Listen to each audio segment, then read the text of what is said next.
کہ اللہ رب العزت نے قرآن پاک میں ایک آیت نازل فرمائی جو عیسیٰ علیہ السلام کے متعلق ہے. انہوں نے دعا کی تھی ربنا انزل علینا مائدۃ من السماء تکون لنا عیدا لاولنا وآخرنا. اے ہمارے رب آسمان سے ایک دسترخوان اتار. توجہ چاہتا ہوں جسے دلیل چاہیے. آسمان سے ایک دسترخوان اتار. اے اللہ تو میری امت کے لیے آسمان سے خان نعمت اتار. اور جس دن وہ دسترخوان اترے گا عیسیٰ علیہ السلام یوں عرض کرتے ہیں تکون لنا عیدا لاولنا وآخرنا. وہ دن ہمارے اگلوں کے لیے بھی عید کا ہوگا, پچھلوں کے لیے بھی عید کا ہوگا. کون سا دن؟ جس دن صرف دسترخوان اترے. قرآن کہہ رہا ہے وہ اگلوں پچھلوں سب کے لیے عید کا دن ہے. اور جس کے صدقے میں پوری کائنات کو دسترخوان ملے وہ جس دن آئے, کیا وہ اگلوں اور پچھلوں کے لیے عید کا دن نہیں ہوگا؟ قرآن پاک آپ اٹھائیں, رسول پاک صلی اللہ تعالی علیہ وسلم کی تشریف آوری کے لیے خوشیاں منانا جائز ہے ناجائز ہے؟ اس پر تم پڑے ہوئے ہو. آج حضور پاک صلی اللہ تعالی علیہ وسلم کی ولادت باسعادت پر وش کرنا چاہیے یا نہیں, اس پر آج دیکھیں بہت سارے لوگ ماتم کر رہے ہیں. محرم میں بیچارے کالے لوگ ماتم کی ہیں جو اوپر سے تھے, اب میلاد آتے ہی اندر سے جو کالے وہ ماتم شروع کر چکے ہیں. ان کا صرف اور صرف یہی کہنا ہے رسول کی میلاد یہ صرف بریلویوں کا ہے. اور اسی لیے میں نے شاید کل یا پرسوں کہا تھا سنی ہو آپ سب سے کوئی پوچھے تو یہی کہو میلاد منانا کہاں لکھا ہے؟ سنیوں کی قسمت میں لکھا ہے. ٹھیک ہے, یہ ہماری قسمت میں لکھا ہے. قرآن کی آیت کے ذریعے سے بھی میں تمہیں بتاتا ہوں. اللہ رب العزت فرما رہا ہے قل بفضل اللہ وبرحمتہ فبذلک فلیفرحوا. 11ویں پارے کی آیت ہے. اللہ فرما رہا ہے اے رسول آپ فرما دیں اپنی امت سے کہ جب جب اللہ کا تمہارے پاس فضل آئے, اللہ کی رحمت اترے, فبذلک فلیفرحوا. اللہ تعالیٰ فرما رہا ہے قرآن کی آیت لفظ پر توجہ دو. قل بفضل اللہ وبرحمتہ, اے محبوب آپ فرما دیں اللہ کا فضل جب اترے اور اللہ کی رحمت جب تمہارے اوپر آئے فبذلک فلیفرحوا, تو یہ جیسے ہی ملے امت کو چاہیے کہ وہ خوب خوشیاں منائے. کون کہہ رہا ہے؟ رب ذوالجلال. وہ فرما رہا ہے جب جب میں تم پر فضل اتاروں اور رحمت اتاروں تو تم سب کے سب مل کر خوشیاں مناؤ. فلیفرحوا, سب کے سب چاہیے کہ خوشیاں منائیں. اس صیغے پر اس لفظ پر توجہ دیں. پھر میں نے پوچھا اے رب ذوالجلال تیری رحمت ہے کیا؟ جب وہ اترے تو ہمیں خوشیاں منانا چاہیے, تیری رحمت کیا ہے؟ رب تعالیٰ نے فرمایا وما ارسلناک الا رحمتا للعالمین. تجھے معلوم نہیں محمد عربی صلی اللہ علیہ وسلم کو ہم نے پورے جہانوں کے لیے رحمت بنا کر بھیجا ہے. تو جب وہ رحمت آئے تو چاہیے کہ خوشیاں منائیں. اب یہ قرآن کے حکم سے ہے, جس وقت تم پر کوئی فضل آئے کوئی رحمت آئے تو خوشیاں منانا چاہیے. اب مجھے بتاؤ رسول رحمت بن کر آئے یا نہیں؟ رسول رحمت بن کر آئے یا نہیں؟ اور جس وقت رسول رحمت بن کر کے آئے ہیں تو ان کو جو جو رحمت سمجھتا ہے وہ خوشیاں بھی منائے گا. اور خوشیاں کون نہیں منائے گا؟ جس کے لیے وہ زحمت ہو, جس کے لیے زحمت ہو وہ خوشیاں نہیں منائے گا. اس کو بھی شاعر نے عاشق رسول نے اپنے شعر میں پرو کر کے کہا ہے نثار تیری چہل پہل پر ہزاروں عیدیں ربیع الاول سوائے ابلیس کے جہاں میں سبھی تو خوشیاں منا رہے ہیں. اس لیے کہ روایات میں جس دن رسول کریم صلی اللہ علیہ وسلم کی ولادت ہوئی اس دن شیطان اپنے پیچھے ہاتھ مارتے ہوئے چیخ مار رہا تھا اور مٹی اٹھا کر اپنے سر پر مار رہا تھا اور گھوم گھوم کر کے چلا رہا تھا کہ میری ساری محنتیں برباد ہوئیں, ساری محنتیں غارت ہو گئی. وہ اپنے چیلوں میں اپنی ذریت میں یہ پکار پکار کر کہہ رہا تھا کہ ساری محنتیں رائگاں ہو گئی. کیوں؟ رحمت عالم نور مجسم صلی اللہ علیہ وسلم تشریف لائے. اس لیے کہ اب وہ شیطان سے بندوں کو آزاد کرا کر اللہ رب العزت کی وحدانیت کی طرف لانے والے تھے. تکلیف کس کو ہو رہی تھی 12 ربیع الاول کو؟ تو کیا حضور نے منع کر دیا جو ہجرت کے بعد حضور تشریف لا رہے تھے؟ اچھا اس میں یہ بھی دیکھیں جب رسول پاک صلی اللہ تعالی علیہ وسلم تشریف لائیں تو اس وقت کا احترام اور تعظیم کرنا یہ صدیق اکبر نے بھی سکھایا. اس کی ایک خصوصیت ہونی چاہیے. ظاہر سی بات ہے آج آپ ہمارے ممبر کو ہمارے یہاں پر اسٹیج کو الگ انداز سے دیکھ رہے ہوں گے اس لیے کہ یہ آئے ہیں میلاد مصطفیٰ کے احترام میں. مسجد آج الگ رونق لی ہوئی ہے, یہاں الگ ایک روشنی ہے، کیونکہ اس ساعت اور اس گھڑی کے احترام میں، جس سہانی گھڑی چمکا طیبہ کا چاند، اس دل افروز ساعت پہ لاکھوں سلام. ہم اس گھڑی پر بھی سلام بھیجتے ہیں. صدیق اکبر رضی اللہ تعالیٰ عنہ نے کیا کیا تھا جانتے ہیں آپ؟ مدینے والے جب دیکھ رہے تھے گردنیں پھلان پھلان کر دیکھتے تھے، اچھل اچھل کر دیکھ رہے تھے، دور سے وہ نظر آ رہے تھے. آنے والوں میں دو لوگ تھے، حضور پاک صلی اللہ تعالیٰ علیہ وسلم اور حضرت ابو بکر صدیق. سیدنا ابو بکر صدیق رضی اللہ تعالیٰ عنہ کا عشق اور ان کا ادب بھی تو دیکھیں. جب مدینے والے دف بجانے لگے اور اچھل اچھل کر دیکھنے لگے، حضرت ابو بکر صدیق رضی اللہ تعالیٰ عنہ نے اپنا جبہ اتار دیا، تہبند ہے، اور جبہ اتار کر ایک لکڑی میں لگایا اور حضور صلی اللہ تعالیٰ علیہ وسلم کے اوپر جھنڈے کی طرح ہلانے لگے. حضور پاک صلی اللہ تعالیٰ علیہ وسلم کے چہرے پاک کے اوپر ہلانے لگے.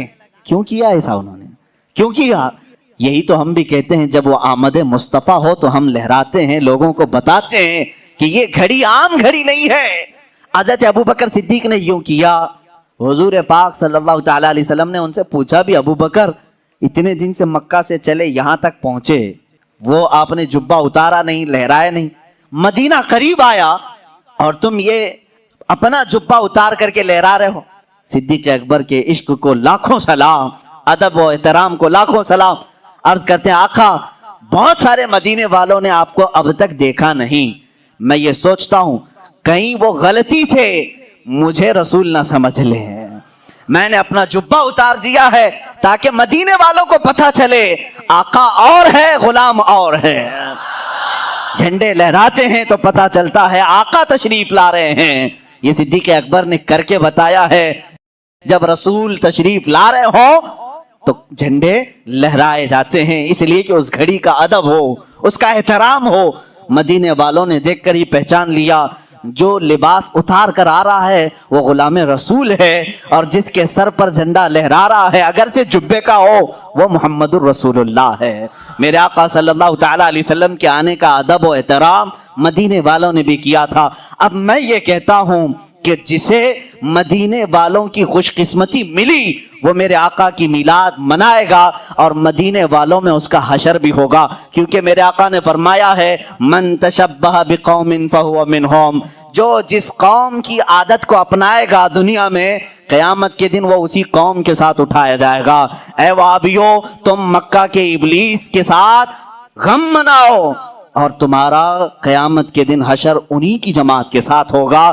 ہم آج کمکمے بھی لگائیں، جھنڈے بھی لہرائیں، 12ویں شب کو علل اعلان کہیں کہ آئی نئی حکومت، سکہ نیا چلے گا، عالم میں رنگ بدلا صبح شب ولادت. ہم اس فخر کے ساتھ کہیں گے، اس لیے کہ مدینے والی قوم کے طریقے پر ہم نے کیا ہے، اور رسول نے فرمایا جو جس قوم کی مشابہت کرتا ہے قیامت کے دن وہ اسی کے ساتھ اٹھایا جائے گا. فخر کرو، قیامت کے دن انشاءاللہ ہم سب مدینے والوں کے ساتھ اٹھائے جائیں گے، مدینے والوں کے ساتھ اٹھائے جائیں گے جو میلاد مصطفیٰ صلی اللہ تعالیٰ علیہ وسلم کا ادب و احترام کرتے ہیں.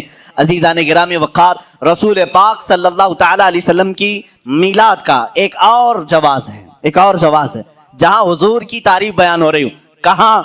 کہاں وہ اس وقت کی بات میں کر رہا ہوں جب کوئی نہیں تھا، کوئی نہیں، نہ بلبل کا ترنم، نہ پھولوں کا یہ کھلنا، کچھ بھی نہیں کائنات میں. اللہ رب العزت نے ایک مجلس سجائی جس کو کہتے ہیں یوم میثاق. یوم میثاق، وعدے کا دن. یہ کون سا دن تھا؟ اس میں صرف نبیوں کی روحوں کو جمع کیا. اس کے بعد کائنات میں قیامت تک پیدا ہونے والے سب کی روحوں کو جمع کیا. ہم بھی تھے، آپ بھی تھے وہاں پر، ہم سب کی روحیں وہاں جمع تھیں. یہ قرآن میں ہے وَإِذْ أَخَذَ رَبُّكَ مِن بَنِي آدم. اللہ نے سارے آدم کی اولاد سے یہ وعدہ لیا ہے. کس چیز کا وعدہ؟ وہ پورا یوم الست جس کو کہتے ہیں. یوم الست بھی ہے، یوم میثاق بھی ہے. کروڑوں تھے کہ اربوں تھے واللہ عالم. اس میں نبیوں کی روحیں بھی تھی، صدیقین بھی تھے، شہداء بھی تھے، صالحین بھی تھے، اولیاء بھی تھے، مومنین بھی تھے، کافرین بھی تھے، مشرکین بھی تھے، سب تھے. سب کی جماعت میں اللہ نے سب سے پہلا سوال یہ کیا، الست بربکم، کیا میں تمہارا رب نہیں ہوں؟ ساری روحیں چپ تھیں، خاموش تھیں. سب سے پہلے ایک روح نے جواب دیا، بھلا اے اللہ کیوں نہیں، تو ہی ہمارا رب ہے. اور یہ روح تھی محمد الرسول اللہ. یعنی اللہ خود فرما رہا ہے، رسول کی زبان ہے. میرے آقا فرماتے ہیں اللہ نے فرمایا کنتو کنزن مخفیاً، میں ایک چھپا ہوا خزانہ تھا. اللہ فرما رہا ہے میں ایک چھپا ہوا خزانہ تھا. فَأَرَدْتُ أَنْ أُعْرَفْ، تو میں نے یہ ارادہ کیا کہ میں پہچانا جاؤں، میرا تعارف ہو سب کے سامنے. فَخَلَقْتُ الْخَلْقِ، پھر میں نے ایک مخلوق پیدا کیا. ایک مخلوق، سب سے پہلی مخلوق. الخلق سے مراد کیا ہے؟ وہ نور مصطفیٰ ہے. میرے آقا صلی اللہ تعالیٰ علیہ وسلم کے نور کو پیدا کیا. اقبال کا شعر یہ کہتا ہے یا رسول اللہ لوح بھی تو قلم بھی تو تیرا وجود الکتاب. جس کو اللہ نے پہلے پیدا کیا وہ شکل تو آپ ہی کی تھی. لوح سے مراد آپ ہی ہیں، قلم سے مراد آپ ہی ہیں، کتاب سے مراد بھی آپ ہی ہیں. لوح بھی تو قلم بھی تو تیرا وجود الکتاب، گنبد آبگینہ رنگ تیرے وجود میں حباب. عزیزان گرامی وقار، رسول پاک صلی اللہ تعالیٰ علیہ وسلم کی یہ جو منزلیں ہیں، جبین آدم میں آئے، اب جب جنت سے اتر کر دنیا میں آئے، رسول پاک صلی اللہ تعالیٰ علیہ وسلم کا نور لے کر کے ہی دنیا میں آئے. یہاں جب آئے 350 سال تک حضرت حوا سے الگ رہے. پھر اس کے بعد ملاقات ہوئی، حضرت آدم علیہ السلام کی توبہ بھی قبول ہوئی مصطفیٰ کریم کے وسیلے سے. حضور پاک صلی اللہ تعالیٰ علیہ وسلم کے وسیلے سے ہی آدم علیہ السلام کی توبہ قبول ہوئی. اللہ رب العزت نے دونوں کو ملایا، شوہر اور بیوی کو، جن کا نکاح جنت میں ہو چکا تھا. دنیا میں آنے کے بعد 350 سال تک مل نہیں سکے، لیکن عرفات کے میدان میں دونوں کی ملاقات ہوئی. اب اس کے بعد سلسلہ چلا. آدم علیہ السلام کی عمر مبارک تقریباً 1000 سال کی ہوئی. کتنے؟ 1000 سال کی. بے شمار اولاد آپ کی ہوئی. آپ کا اولاد کا جو نسب کا سلسلہ تھا، اس لیے کہ دنیا کو ابھی وجود میں لایا گیا تھا، نسل انسانی کی ارتقا ہونی تھی. روزانہ آدم علیہ السلام کے گھر میں بچے کی ولادت ہوتی تھی. روز ان کی بیوی روز حاملہ ہوتی، روز بچے کی ولادت ہوتی. اس طرح آپ کی اولاد میں ایک ہونہار اور صالح فرزند پیدا ہوئے جن کا نام شیس رکھا گیا، وہ بھی نبی ہوئے. جب حضرت شیس علیہ السلام پیدا ہوئے تو آدم علیہ السلام کی پیشانی میں ہلکا پن آیا، شیس کی پیشانی چمکنے لگی. حضرت آدم علیہ السلام سمجھ گئے نور مصطفیٰ منتقل ہو کر شیس کی پیشانی میں. نور مصطفیٰ امانت کے طور پر اسماعیل علیہ السلام کی پیشانی میں ابھی موجود تھا، اسے کائنات میں فرش گیتی میں آنا تھا. اب سنو، اور اس نور مصطفیٰ کی منزلیں، اس کا سفر اللہ رب العزت نے پاک اسلاب میں رکھا، پاک پشتوں میں رکھا، پاک ماؤں کے رحم میں رکھا. حضرت اسماعیل علیہ السلام سے پھر یہ نور مصطفیٰ صلی اللہ تعالیٰ علیہ وسلم نابت میں آیا، نابت سے یشجب میں آیا، یشجب سے تیرہ میں آیا، تیرہ سے ناحور میں آیا، ناحور سے مقوم میں آیا، مقوم سے عدد میں آیا، عدد سے عدنان میں آیا، عدنان سے پھر معد میں آیا، معد سے نزار میں آیا. یہ سب میں میرے رسول پاک کے آبا و اجداد کے نام پڑھ رہا ہوں. ہر نام پر آپ رضی اللہ عنہ کہیں، علیہ السلام کہیں، اللہ ان پر سلامتی بھیجے. اب میں نے سنایا عدنان تک یہ نور مصطفیٰ منزلیں طے کرتا ہوا تشریف لایا. عدنان سے پھر معد میں، معد سے نزار میں، نزار سے مدر میں، مدر سے الیاس میں، الیاس سے مدرکہ میں، مدرکہ سے خزیمہ میں، خزیمہ سے کنانہ میں، کنانہ سے نظر میں، نظر سے مالک میں، مالک سے فہر میں، جن کو قریش کہا جاتا ہے، قریش سے غالب میں، غالب سے لؤی میں، لؤی سے کعب میں، کعب سے مرہ میں، مرہ سے کلاب میں، کلاب سے قصی میں، قصی سے عبد مناف میں یہ نور آیا. عبد مناف سے یہ نور مصطفیٰ منتقل ہوتے ہوئے سیدنا ہاشم کی جبین پاک میں آیا.